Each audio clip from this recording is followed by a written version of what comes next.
October 9th, 1849. Edgar Allan Poe had been dead for 2 days, and Rufus Griswold was already at his desk. He wrote quickly. He had been waiting for this moment for years, possibly longer than he would ever admit, even to himself. The piece he was writing would run in the New York Tribune the following morning, under a fake name, a pen name, Ludwig. In it, he described Poe as a drunk, a madman, a man incapable of friendship, incapable of loyalty, incapable of basic human decency. He wrote that Poe moved through the world like a troublesome and vagrant star. He wrote that his death would be mourned by very few, and that those few would grieve more for what he could have been than for what he was. He wrote all of this as though he were a neutral observer, a colleague, a man offering the public an honest account of a complicated figure. He was none of those things. Almost nothing in that obituary was true. Griswold knew that. He wrote it anyway. And this is the part that should genuinely disturb you. When Poe's family needed someone to manage his literary estate, someone to preserve his writing, to represent his legacy to the world, they chose Griswold. The man who hated him most in the world now controlled everything he had ever written. For the next 170 years, the version of Edgar Allan Poe that most people would come to know, the lunatic, the degenerate, the self-destructive madman stumbling through life in a drunken haze, came almost entirely from one source, his worst enemy. This is how he did it. To understand why Griswold wanted Poe destroyed so badly, you have to understand what Poe actually was. Not what Griswold said he was, what he actually was. Because the distance between those two things is the whole story. Edgar Allan Poe was born on January 19th, 1809, in Boston, Massachusetts. He was born to 2 traveling actors named David and Eliza Poe. That sentence sounds ordinary. It was not. Eliza Poe was genuinely talented. She was called the Nightingale of the American stage, a woman with a voice that could fill a theater and a stage presence that critics described as electric. She was also the kind of person who made other people feel inadequate just by existing. David Poe was less gifted. He knew it. It corroded him. When Edgar was 9 months old, David Poe walked out. No warning, no explanation. He left Eliza alone with 2 young children and pregnant with a 3rd. It would not be the last time Edgar Poe was abandoned by someone he trusted, and every single time it happened, someone would be watching, waiting to use it against him. Eliza kept performing. She had no choice. So she performed through exhaustion, through grief, through illness, until the illness won. In December of 1811, Eliza Poe died. She died of tuberculosis or possibly pneumonia. The records are not certain. She died in a boarding house in Richmond, Virginia. She was 24 years old. Edgar was 2. 2 years old, no mother, no father.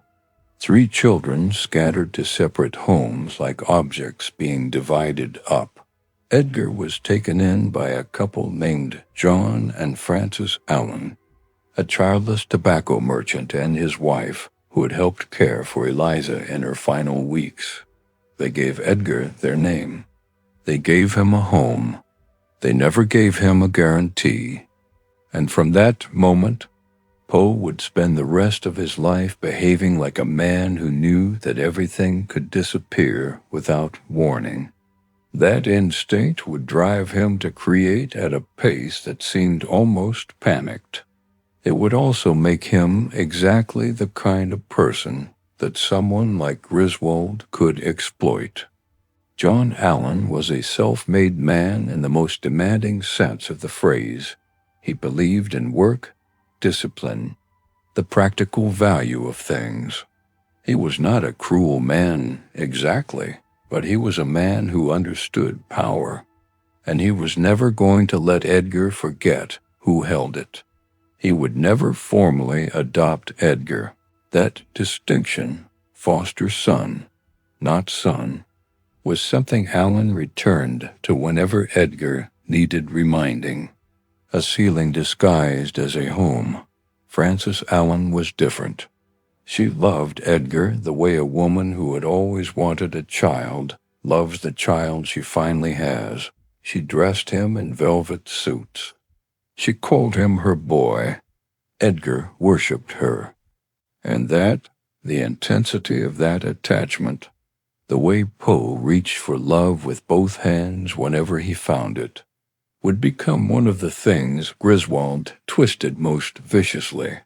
He would frame it as weakness, as instability, as the behavior of a man without proper foundations. What it actually was the behavior of a man who had lost everything at 2 years old and never stopped trying to find it again. Here is something the popular image of Poe gets completely wrong. He was not sickly. He was not pale and frail, drifting through Gothic hallways. As a teenager, Edgar Poe was an athlete, a real one. He ran, he boxed, he swam. When he was 15, a classmate bet him he could not swim 6 miles down the James River against a strong current. Some accounts say the distance was 7 miles. Either way, he did it. Walked out the other side and was not particularly impressed with himself about it. This matters because it exposes what Griswold was actually doing. The image Griswold would later sell, the hollow-eyed wraith, the trembling degenerate, required the audience to believe Poe had always been broken, had been born broken. The boy who swam against the current made that lie much harder to sell, so Griswold simply did not mention him. In 1826, John Allan sent 17-year-old Edgar to the University of Virginia, with less than a third of the money he actually needed. Not an oversight. A test. Allan believed hardship built character, and he was willing to let Edgar prove it by living it. So Edgar improvised. He gambled. He lost. By the end of his first semester, he was $2,000 in debt. That is roughly $50,000 today. He was burning furniture to stay warm and writing increasingly desperate letters home. Allan's response was simple. He refused to pay. Edgar came home to find his fiancée, Elmira Royster, his childhood sweetheart, had become engaged to another man while he was away. Her father had been intercepting Poe's letters.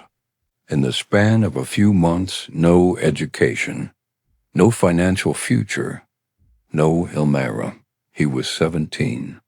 Years later, Griswold would transform these months into evidence that Poe had always been doomed, a man constitutionally incapable of stability, of responsibility, of anything resembling a normal life. What Griswold would carefully omit was that the instability had a cause, and the cause had a name, John Allan. In 1827, with creditors at his back and nowhere to go, Poe enlisted in the United States Army under a false name, Edgar A. Perry, and shipped out. He was good at it, genuinely surprisingly good. He rose to sergeant major by the age of 20. Disciplined, capable, effective. He also published his first book of poetry that same year, a slim volume called Tamerlane and Other Poems. credited only to a Bostonian. About 50 copies were printed. Almost none were sold. He was not writing for the money. He was writing because he could not stop, even under a false name, even at his lowest point. That is who Poe was before Griswold got to him. And Griswold was already watching. By 1831, Poe had been discharged from the army, expelled from West Point deliberately, by his own design, and was living with his Aunt Maria Clem. In a small house in Baltimore, Maria Clem had a daughter. Her name was Virginia. Virginia Clem was 9 years old when Poe moved in, bright, cheerful, devoted to her older cousin. She called him Eddie. He called her Sissy. Hold that image. It becomes important later, and not in the way Griswold would describe it. In Baltimore in the early 1830s, something was happening beneath the surface of Poe's life. He was figuring out not just what he wanted to write, but what writing could actually do to a person reading it. He entered a short story contest and won $50 for a tale called M.S., Found in a Bottle. A horror story about a ship being pulled toward some unknown catastrophe, atmospheric, strange, precisely constructed. The judges were unanimous, but Poe was not celebrating a contest win. He was confirming a theory. What Poe had discovered, what he was now methodically developing, was not a style, it was a mechanism, a set of principles for engineering a specific psychological state in a reader, for making someone feel something they cannot escape from. He built it into 3 rules, not guidelines, laws of architecture. Violate one and the whole structure collapses. First, know the ending before you write the first word. Not a vague idea, the exact ending. Every sentence before it is only valuable insofar as it makes that ending inevitable. Second, control the length absolutely. A story must be consumed in one sitting. The moment a reader puts it down, makes tea, answers a door, stands up, the psychological grip breaks, and once broken, it cannot be fully restored. Third, one effect, only one. Pursue it from the first sentence to the last with complete commitment. Not horror and tenderness, not fear and humor. One thing, one direction relentlessly. Now read the opening of The Telltale Heart, knowing those rules exist. True, nervous, very dreadfully nervous I had been and am, but why will you say that I am mad? The ending, the narrator's confession, his total psychological collapse is already operating in that first sentence. The effect is already on you. The grip is already there. Poe had figured out how to make a reader feel something without their permission. Nobody else in America knew how to do that yet. In 1835, Poe landed his first real editorial job, the Southern Literary Messenger in Richmond. Under his direction, the circulation increased dramatically. He wrote fiction, criticism, and reviews at a pace that seemed physically impossible. He was everywhere, burning at an intensity that made people uncomfortable. He was also building a list of enemies, one review at a time, and somewhere near the top of that list, a name was accumulating weight. Poe believed that American literature was in a state of comfortable mediocrity, that critics were too busy praising each other's work to notice that most of it was not very good. He called this practice puffing, the inflation of a work's reputation for social gain rather than literary merit. He did not quietly disagree with it. He attacked it loudly, repeatedly, in print, under his own name. He called one novelist's work a mere jumble of absurdities. He told another author his judgment was entirely out of his sphere. He accused Henry Wadsworth Longfellow, the most beloved poet in America, a Harvard professor, practically a national institution, of plagiarism. This earned him a nickname, the Tomahawk Man. He wore it like a badge. The list kept growing. By 1842, Poe and his family had settled in Philadelphia. Life had a shape not comfortable, but a shape. He was editing, writing, building something. Virginia was 20 years old. In the evenings, she sang at the piano while Poe worked late into the night on stories that bore no resemblance to the domestic scene producing them. Then one afternoon, while Virginia was singing, she burst a blood vessel. She began coughing up blood. Tuberculosis, the first sign of it. Poe knew exactly what it meant. He had seen this before in his mother, in Frances Allan, in person after person he had loved. He knew the trajectory, knew how it ended. He was writing masterpieces in a house where his wife was dying, and Griswold, watching from across the literary world, had just been handed the first real sign that Poe's life was beginning to fracture. He filed it away. Rufus Griswold was everything Poe was not, at least on the surface: connected, socially adept, excellent at flattery, better at networking, completely untroubled by the aesthetic principles Poe held like religion. Here is the simplest way to understand the difference between them.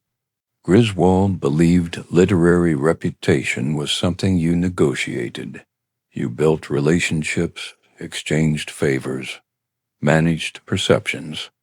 Reputation was social currency, and like all currency, it could be manufactured. Poe believed reputation was something you earned through the work, through the quality of the thinking, through nothing else.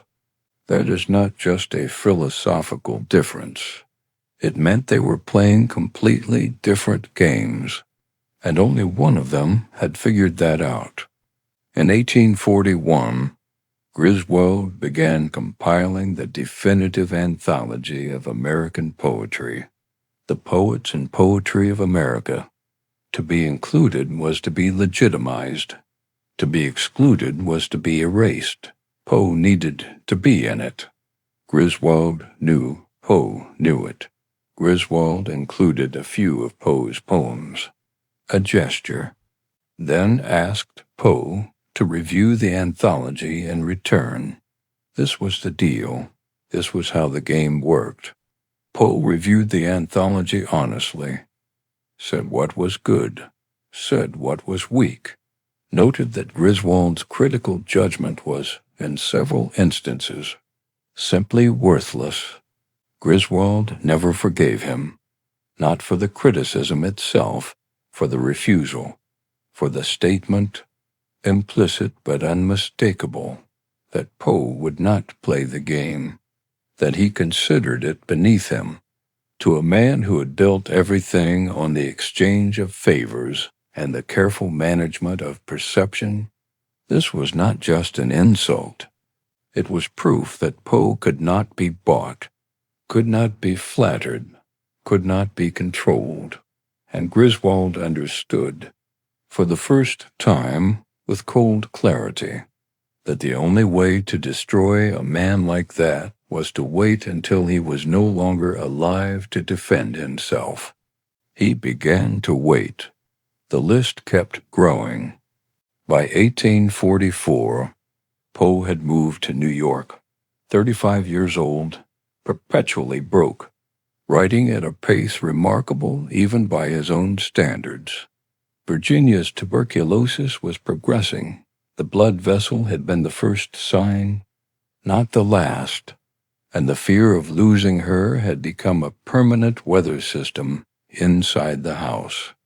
In January 1845, the New York Mirror published a poem, "Once upon a midnight dreary, while I pondered, weak and weary." The Raven made Poe famous overnight. Not modestly famous, not critically well regarded. Famous in the way that people who had never read a poem knew the poem. Famous in the way children followed him down the street, flapping their arms and calling nevermore. Famous in the way his name, known in literary circles for a decade, suddenly meant something to everyone. He received somewhere between $9 and $15 for it. Accounts differ. $9 to $15 for the poem that would outlast everything. Virginia was getting thinner. The cottage was getting colder, and Griswold, reading the Tribune from across the city, watched Poe receive everything he had always wanted for himself. The fame, the literary credibility, the room full of people leaning forward, asking to hear it again. Still, he waited. He could afford to. Virginia died on January 30th, 1847, in their cottage in Fordham.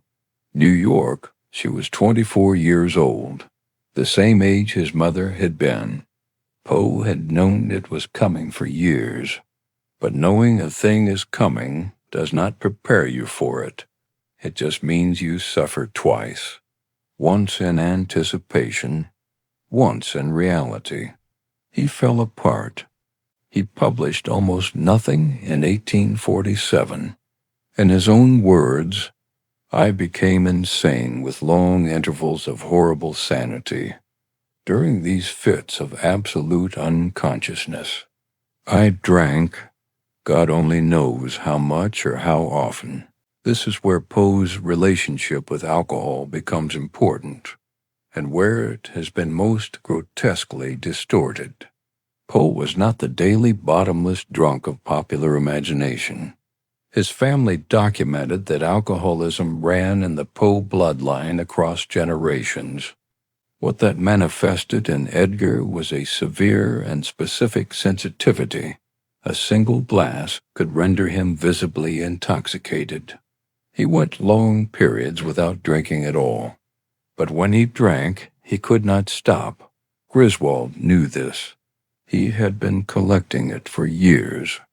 He also wrote, "Even then, Eureka, 40,000 words attempting to explain the origin and structure of the universe, anticipating concepts modern physicists would not formally articulate for another century, came out of this period." He lectured. He slowly and probably rebuilt. By 1849, he had a financial backer for his magazine. He was engaged to Elmira Royster Shelton, his childhood sweetheart, the one whose father had stolen his letters. She was now a wealthy widow. He joined the Sons of Temperance. He was sober. People who knew him that summer described him as lighter than he had been in years, planning, building, present. He left Richmond on September 27th, 1849, Philadelphia, then New York, then back to Richmond for the wedding.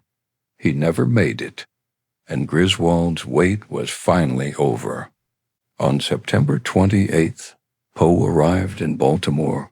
His plan was to board the next train to Philadelphia immediately. He didn't board the train. Baltimore was loud that week. Election crowds, taverns, arguments spilling into the cobblestone streets. The particular chaos of a 19th century city in the middle of a contested vote. Somewhere inside all of it, Edgar Allan Poe disappeared. For the next 5 days, one of the most recognizable literary figures in America left no record, no sightings, no correspondence, no witnesses. A black hole where a person used to be. On October 3rd, a printer named Joseph Walker was moving through the city when he passed a tavern called Ryan's Gunner's Hall. Outside, in the street, there was a man. The man was barely conscious. He was dressed in cheap, dirty, ill-fitting clothes. A coat that didn't fit, mismatched trousers. A straw hat that clearly belonged to someone else entirely. He couldn't stand. He couldn't form words. Walker looked closer. He recognized him. It was Edgar Allan Poe. Walker sent an urgent message to a physician named Joseph Snodgrass. Snodgrass arrived, pushed through the crowd that had gathered to stare, and had Poe carried to Washington College Hospital. The attending physician, Dr. John Moran, examined him carefully. Gaslight trembled against the hospital walls, while Poe argued with people no one else could see. And here is where the details stopped making sense in any straightforward way. There was no smell of alcohol on Poe's breath or his person. None. His condition was not the combative intoxication of a man on a binge. It was something quieter and more frightening. A profound, trembling stupor. Eyes that tracked things that were not there. Words that connected to nothing. One more detail that nobody could explain. The clothes on his back were not his. Poe was known as a carefully dressed man. These were not his coat, not his trousers, not his hat. They fit badly. They looked like they had been worn by someone else first. Why would a man change clothes in the middle of a journey? Why would he be found outside a polling station on Election Day, wearing a stranger's clothing with no memory of the previous 5 days? There was a name for what happened in Baltimore that week. Cooping. Political gangs would abduct. Travelers, strangers, anyone who wouldn't be immediately missed. They would hold them, force them to consume alcohol or drugs, dress them in different outfits, and march them from polling station to polling station to vote multiple times for the same candidate. When stations were close together, victims were sometimes forced to change clothes between votes so election workers wouldn't recognize them. Baltimore's own newspapers, the Republican and Argus, had published explicit warnings against cooping on October 1st and October 3rd. The very week Poe vanished. The clothes, the polling station location, Election Day, the state he was in, the missing 5 days. Cooping doesn't explain what ultimately killed him, but it may explain how a man who had just rejoined the Sons of Temperance, who friends described as sober and purposeful, ended up delirious outside a polling station in someone else's coat, because something else was happening inside Poe's body, something that had been building for almost his entire life, something that cooping or trauma, or days without food or shelter could have finally and fatally unlocked. Tuberculosis was the great killer of the 19th century. 1 in 7 people died from it. For most of his adult life, his immune system kept it dormant. Latent tuberculosis can be carried for years, decades, without symptoms, until the right combination of stress, physical trauma, and immune suppression breaks it open. Tuberculosis of the brain, TB meningitis, produces exactly what Moran recorded: escalating delirium, fever, hallucinations, muscle tremors, a consciousness that flickers rather than fades, a death that arrives not from drowning or bleeding, but from the slow, total collapse of the mind. Whatever happened during those 5 missing days, the physical evidence suggests Poe's body was already failing before any of it began. Something broke the dormancy. The infection that had been waiting inside him since childhood finally got out. The most honest answer is not one theory. It is the overlap. A man carrying latent tuberculosis his entire life, weakened by grief, poverty, and decades of accumulated loss, subjected to physical and psychological trauma during 5 days that history cannot account for, his immune system at its absolute limit, finally unable to hold, not murdered, not drunk, not mad, destroyed by accumulation, by a life that had been trying to kill him since he was 2 years old. Poe spent 4 days in that hospital room, moving in and out of consciousness, holding conversations with shadows on the wall, sometimes lucid enough to know he was dying, never lucid enough to explain what had happened. On the night before he died, he screamed a name over and over for hours until the effort exhausted him into silence. Reynolds. Nobody in that hospital knew what it meant. Nobody has determined it in the 175 years since. Edgar Allan Poe died at 5 o'clock in the morning on October 7th, 1849. He was 40 years old, and Griswold's pen was already moving. Poe's body was barely cold. His closest friends hadn't heard yet.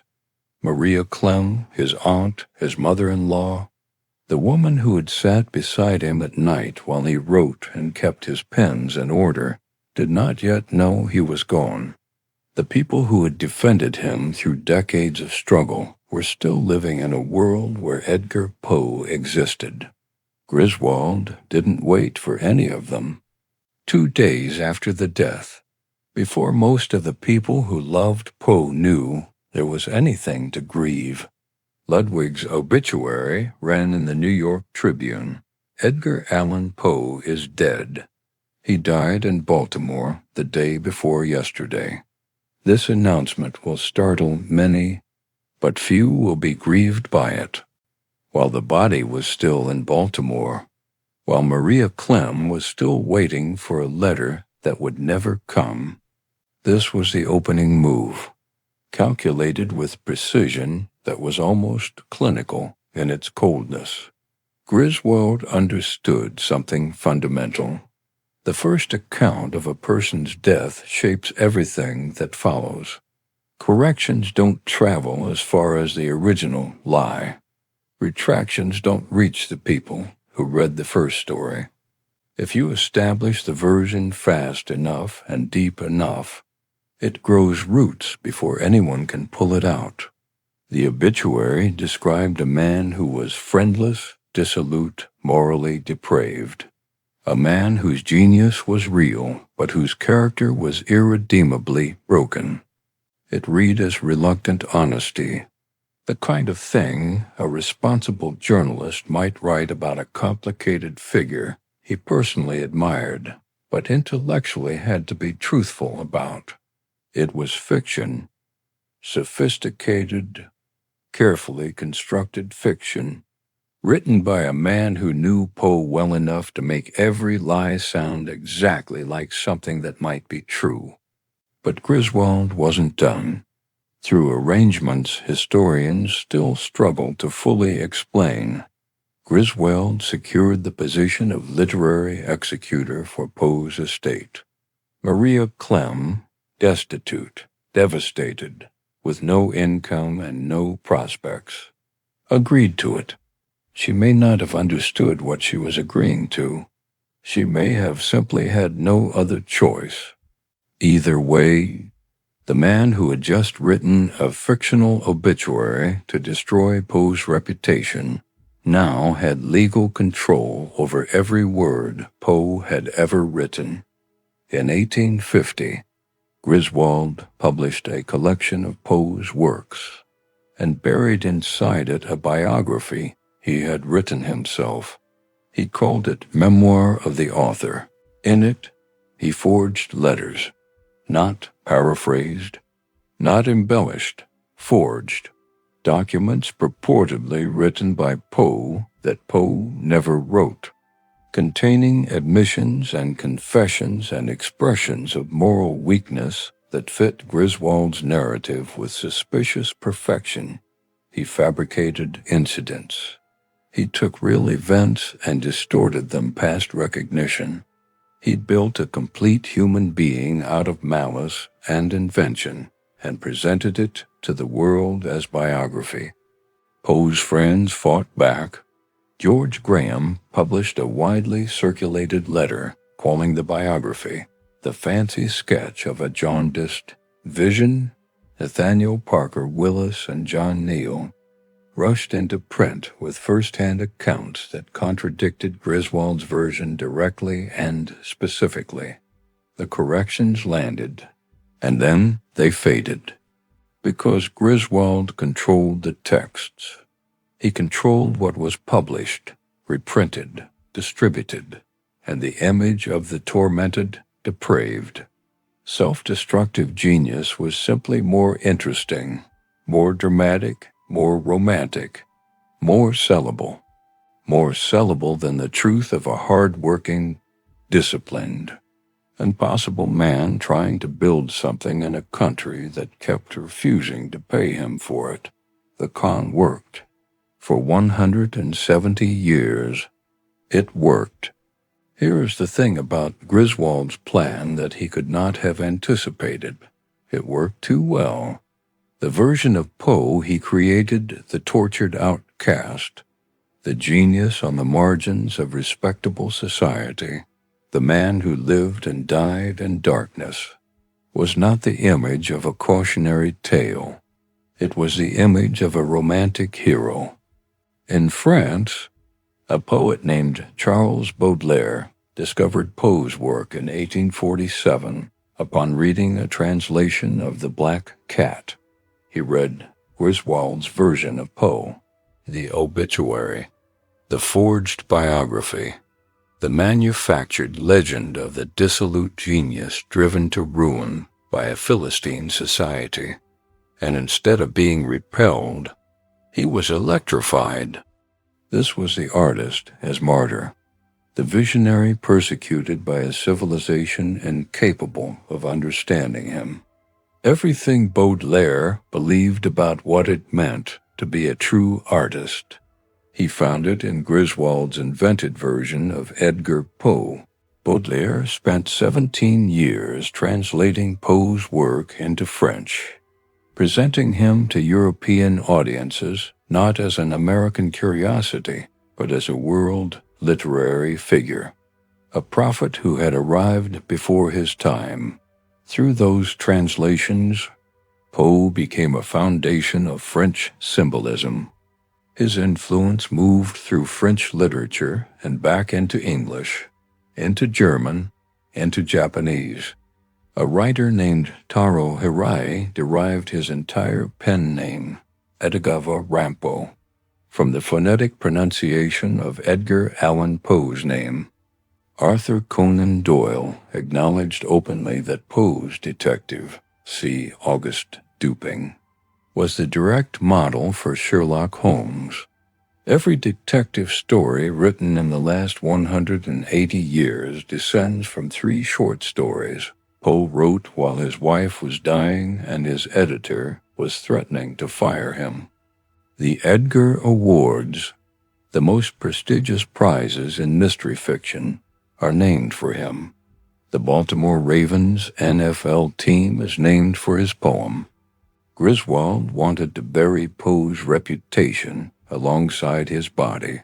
Instead, he accidentally created the most powerful literary mythology in American history.